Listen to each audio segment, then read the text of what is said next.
Bonjour et bienvenue pour un nouvel épisode de JCP. Alors pour cet épisode aujourd'hui, nous allons évoquer le budget de la France, maintenant qu'il a été voté sous 49.3. Nous allons regarder un peu les chiffres d'ensemble et ce qui pourrait être fait pour améliorer la méthode et éviter ainsi de rentrer dans le mur. Avant toute chose, je précise que je ne suis qu'un citoyen ordinaire. Comme tout le monde, je peux me tromper. Aussi, je ne suis pas responsable de vos décisions ou de vos actes. Donc aujourd'hui, l'épisode sera en deux parties. La première sur le budget 2025 qui vient d'être approuvé. Le trou, la dette continue. Et en deuxième partie, nous essaierons de prendre un peu de recul pour voir comment le budget est défini et mis en place et ce qui pourrait être fait pour améliorer. C'est intéressant de regarder le budget voté en comparaison avec ce qui s'est réalisé. Alors pour obtenir ceci, on a l'information dans les lois de finances qui donne un tableau récapitulatif en début de loi sur le budget voté et le réalisé des années précédentes. Par exemple, sur la loi 2023, loi de finances 2023, un tableau donc qui donne le réalisé 2021, le réalisé, les prévisions 2022 et les perspectives, donc ce qui était voté 2023. Même chose pour le projet de finances 2024 et donc pour le projet de loi de finances 2025, le même tableau qui apparaît en début de loi et on va y revenir un peu plus dans le détail. Et ce que l'on voit en comparant les chiffres dans les projets de loi et le réalisé, on voit toujours un décalage non négligeable qui à chaque fois s'explique. Alors pour 2023, l'INSEE indique que c'est lié à un PIB qui a certes augmenté, mais que les prélèvements obligatoires ont été bien plus faibles que prévu, alors que la dépense publique, elle, a certes un peu baissé par rapport au PIB, mais elle continue d'augmenter. Donc au final, le déficit s'est aggravé par rapport à ce qui était prévu. Pour 2024, on attend toujours des explications, mais le résultat est là. Le déficit est bien plus grave que ce qui était anticipé, moins 6 ou moins 6,1 par rapport à une loi de moins 4,4% du PIB. Donc avec la dette qui continue de s'enfoncer, on a atteint les 3300 milliards. Les prélèvements obligatoires qui étaient plus faibles, les gens notamment ont moins consommé qu'anticipé. Donc dans les prélèvements, il y a la TVA, il y a également les impôts des particuliers, les impôts des entreprises. Donc avec un taux de faillite des entreprises très élevé en 2024, pas étonnant que l'impôt sur la société soit plus faible que prévu. Et pendant ce temps, la dépense publique, elle, continue d'augmenter. Donc tout ça pour dire que entre un budget et un réalisé, assez naturellement, il y a une différence. Et donc on peut facilement s'attendre à ce que les chiffres annoncés dans le projet de loi 2025 ne seront pas se réaliser fin 2025. Si vous voulez mieux comprendre ce qui se passait en 2023, l'INSEE a sorti un rapport fin 2024, donc vous aurez le lien en description. Si on fait un petit focus sur l'année 2025, donc toujours un déficit budgétaire, donc par rapport aux prévisions 2024, donc vous avez entendu, les perspectives c'est un déficit de 5,4% du PIB, la dette qui continue de s'enfoncer, donc on passerait de 112 à 115% du PIB, les prélèvements obligatoires qui augmentent, donc plus de taxes, plus d'impôts, peut-être plus de consommation, la dépense publique qui augmente de 43 milliards d'euros. Alors ce qu'il faut savoir, c'est que ce budget était basé sur des prévisions de croissance du PIB de 0,9%, d'après la Banque de France et l'OCDE. Certains parlent plutôt de 0,7%, sachant qu'il y a quelques semaines, quelques mois, on était plutôt sur du 1,1% de prévision. Malgré cette prévision de croissance de 0,9%, on voit que les prélèvements obligatoires augmentent plus que le PIB, puisque le poids relatif est plus important, ce qui signifie donc plus d'impôts et plus de taxes, la TVA, impôt sur le revenu, impôt sur les sociétés, et il était annoncé environ 20 milliards d'augmentation des recettes, sachant que dans ces 20 milliards, il y en a 10 qui sont basés sur un impôt sur les sociétés exceptionnel et sur une contribution différentielle sur les revenus, tous les deux étant annoncés comme temporaires uniquement sur l'année 2025 et seraient remplacés par autre chose pour 2026. De même, la dépense publique continue d'augmenter. quand ils disent qu'ils vont faire des économies, en fait, ils vont faire moins de dépenses que prévu, mais les dépenses continuent d'augmenter. Vous voyez qu'en absolu, les dépenses augmentent de 43 milliards d'euros, ce qui fait une augmentation de 2,6% par rapport à 2024, même s'ils annoncent 1,2% en champ constant dans le projet de loi de finances. Tout ça pour dire que le budget 2025 n'est pas une révolution et les variations ne sont pas transcendantes. Il faut s'attendre effectivement à ce que la dette continue d'augmenter, même s'ils annoncent une baisse du déficit par rapport à 2024 qui était un déficit record. Alors si on essaye de prendre un peu de recul et comment un budget d'une nation peut se construire, alors déjà je pense qu'il faut être honnête, c'est un sujet très complexe, il y a beaucoup de variables qui viennent influencer les prévisions et les résultats, donc notamment la croissance du pays, la confiance et la consommation de la population, l'inflation qui augmente les prix, qui donc peut impacter la consommation, le taux de change entre les différentes monnaies qui a un impact sur la balance commerciale et sur les revenus liés aux exportations et aux importations, et bien entendu toutes sortes d'imprévus. Alors est-ce qu'un budget d'une nation doit d'abord considérer les recettes avant les dépenses ou l'inverse? Alors, contrairement à un foyer où en général les recettes, donc les salaires, sont plutôt fixes et le foyer n'a pas la main dessus et adapte ses dépenses en fonction des revenus. Pour une nation, les deux volets recettes et dépenses sont dans les mains des décideurs et donc quelque part je dirais peu importe si on doit considérer l'un avant l'autre, ce qui est surtout important c'est que l'ensemble soit pris en compte pour prendre une décision globale. Quelque part, je dirais qu'idéalement, il faudrait d'abord considérer une première phase de recettes pour définir un peu quel est le budget disponible pour l'année à venir. Ensuite, définir les dépenses en face et selon le déficit ou le solde positif qu'il pourrait avoir, refaire une passe sur les recettes pour adapter, soit augmenter un peu plus les recettes en mettant des taxes exceptionnelles, soit au contraire baissant les taxes, les prélèvements obligatoires parce que les dépenses sont plus faibles que prévu, et ensuite aller au vote sur l'ensemble du budget. Or, aujourd'hui, quand vous regardez un projet de loi, il y a bien deux parties, et les discussions au Parlement sont sur deux parties. Les recettes sont d'abord discutées et votées avant que les dépenses ne soient considérées. Donc, dans le meilleur des cas où les recettes sont approuvées, les dépenses vont être ensuite discutées, mais indépendamment des recettes. Et donc, par le biais des amendements, s'il y a des dépenses supplémentaires qui seraient votées, ça ne va pas être répercuté sur les recettes éventuelles, et au final, ça ne fait que accroître le déficit. Donc il y a, je pense, un problème dans la manière dont le budget est défini. C'est pas un budget global, ce sont deux budgets séparés, dépenses et recettes, et à la fin, on constate le déficit ou le solde positif, sans que ce soit vraiment un critère de définition du budget.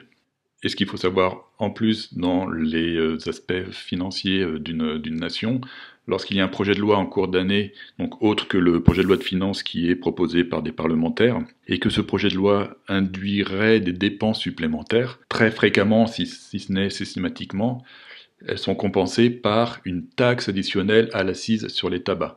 Donc en fait, c'est une solution magique, mais totalement irresponsable de nos parlementaires, qui proposent une loi, peu importe le sujet, qui amènerait à des dépenses supplémentaires, qui sortent la carte joker, on va mettre une taxe sur les tabacs, sans quantifier quelles vont être les dépenses supplémentaires, ni quelle va être cette taxe. Si on prend des exemples, j'ai pris deux propositions de loi au hasard, qui viennent d'être déposées à l'Assemblée nationale, donc peu importe l'objet, peu importe le parti, il n'y a rien de politique là-dedans.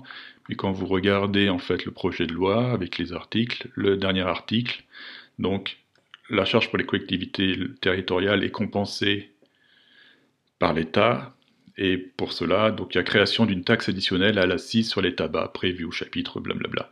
Et ça c'est le texte classique que l'on retrouve dans les propositions de loi qui pourraient induire des dépenses. Si on regarde une deuxième proposition, à nouveau, peu importe comme je disais, peu importe l'objet, peu importe le parti ou les gens qui proposent ça, on voit pour cet exemple-là, à nouveau, la charge pour l'État est compensée par la création d'une taxe additionnelle à l'accise sur les tabacs, et Et pour cette proposition, on a le droit à une double taxe, puisque la charge pour les collectivités territoriales est compensée par la dotation globale de fonctionnement, donc par l'État, et pour l'État, par la création d'une taxe additionnelle à l'assiette sur les tabacs. Donc pour l'État, double taxe sur ce projet de loi, sur cette proposition de loi. On voit dans cet exemple, donc l'article 5 vise à assurer la recevabilité financière de la présente proposition.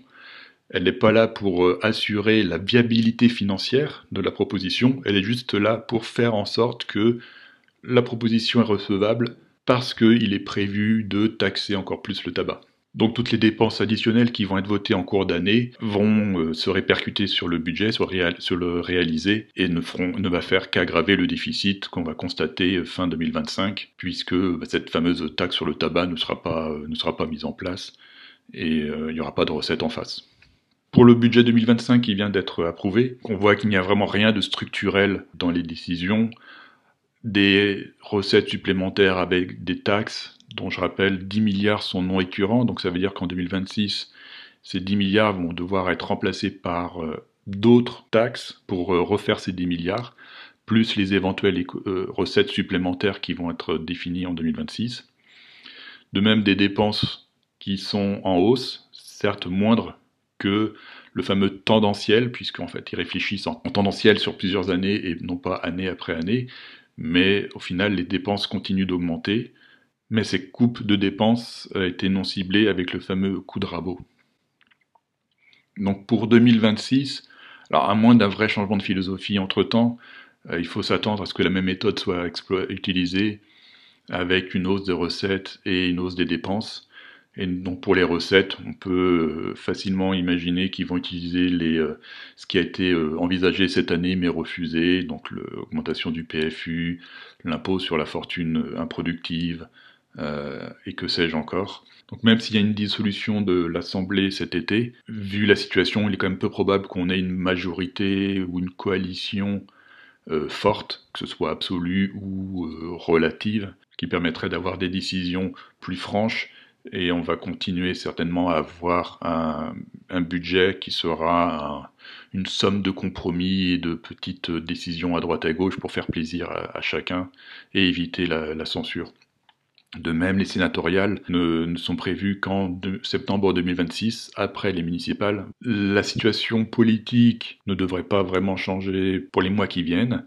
Il va falloir s'attendre à du bricolage législatif, à mon sens, jusqu'à la prochaine présidentielle, qui serait suivie d'une dissolution du Parlement, enfin de l'Assemblée, pour repartir, je dirais, sur une base saine, peu importe bien entendu qui sera élu, mais en tout cas d'avoir un pouvoir qui ait les moyens de décider, et pourquoi pas engager des travaux de fond. C'est optimiste ou naïf, parce que depuis des décennies ça n'a pas été fait, bien qu'on ait eu plusieurs périodes avec des gouvernements qui aient eu la majorité absolue à l'Assemblée, et il n'y a clairement pas eu de volonté de changer le modèle social et sociétal français, ce qui fait que la tendance actuelle ou la méthode actuelle continue.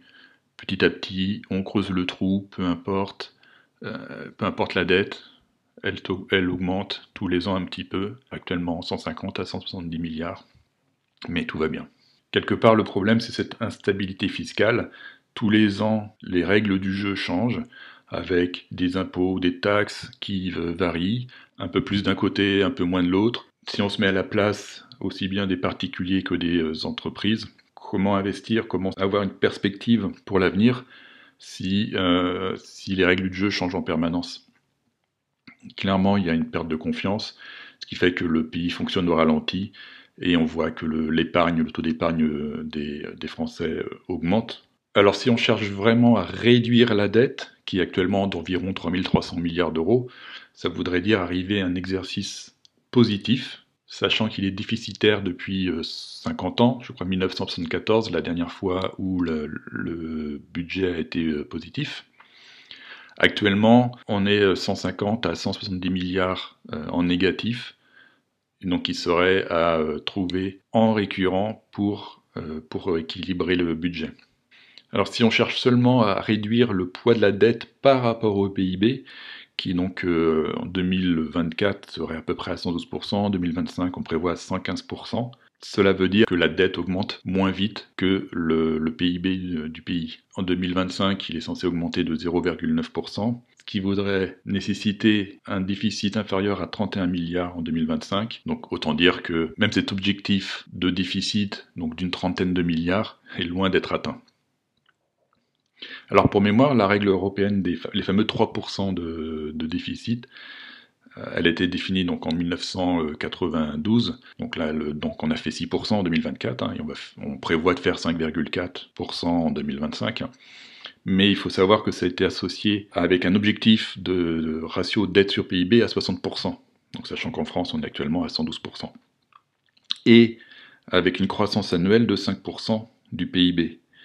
Donc en fait, 3% de déficit par rapport aux 5% de croissance, on arrive à ces 60%. Sachant que ce taux de 5% de croissance, aujourd'hui en Europe, je crois que personne ne les atteint en fait. Donc les 3% d'objectifs ne sont plus pertinents vu la situation en tout cas pour les années qui viennent. Alors le président a eu un entretien dans le Financial Times qui est évoqué dans le Figaro du 14 février où il juge que la règle des 3% est caduque. Il a raison, sauf que ce n'est pas la même approche. Pour lui, elle est caduque parce qu'il souhaite qu'il y ait encore plus d'investissements, plus de dépenses, et notamment pour la défense. Vous voyez tout ce qui se passe actuellement autour de l'Ukraine avec les États-Unis et la Russie. Et le discours qui est que l'Europe doit accroître son indépendance, et notamment militaire. Donc le président souhaite encore plus de dépenses non limitées par cette règle des 3%, alors qu'en fait la règle des 3% aujourd'hui n'est plus pertinente parce que la croissance de 5% n'est pas représentative. Par exemple pour la France, avec une croissance de 0,9%, il faudrait alors que le déficit ne dépasse pas 60% de ces 0,9, donc 0,54%, alors qu'on prévoit 5,4, donc 10 fois plus. Donc autant dire que la manière dont le budget est construit et que le pays est géré, la situation de la dette ne va faire que s'aggraver. Alors certains pensent que ce n'est pas grave, qu'on peut avoir une dette en quelque sorte illimitée parce que la France remboursera toujours ses intérêts et roulera la dette. Cette vision n'est pas bonne. On ne peut pas augmenter éternellement les recettes en mettant des taxes à droite à gauche sur tout le monde pour compenser des dépenses qui ne sont pas maîtrisées. En fait, au final, la question, ce n'est pas si, mais combien de temps on va attendre avant que les réformes structurelles deviennent nécessaires et imposées soit par l'Europe, soit par le FMI. Donc ce n'est pas très optimiste comme vision, mais je ne vois pas comment, en l'état actuel, on peut espérer une vraie amélioration et une reprise en main sereine, non violente, du budget de l'État. Donc voici les sources utilisées pour cet épisode, que vous retrouverez en description. C'est tout pour cette fois, je vous dis à bientôt pour un nouvel épisode de JCP.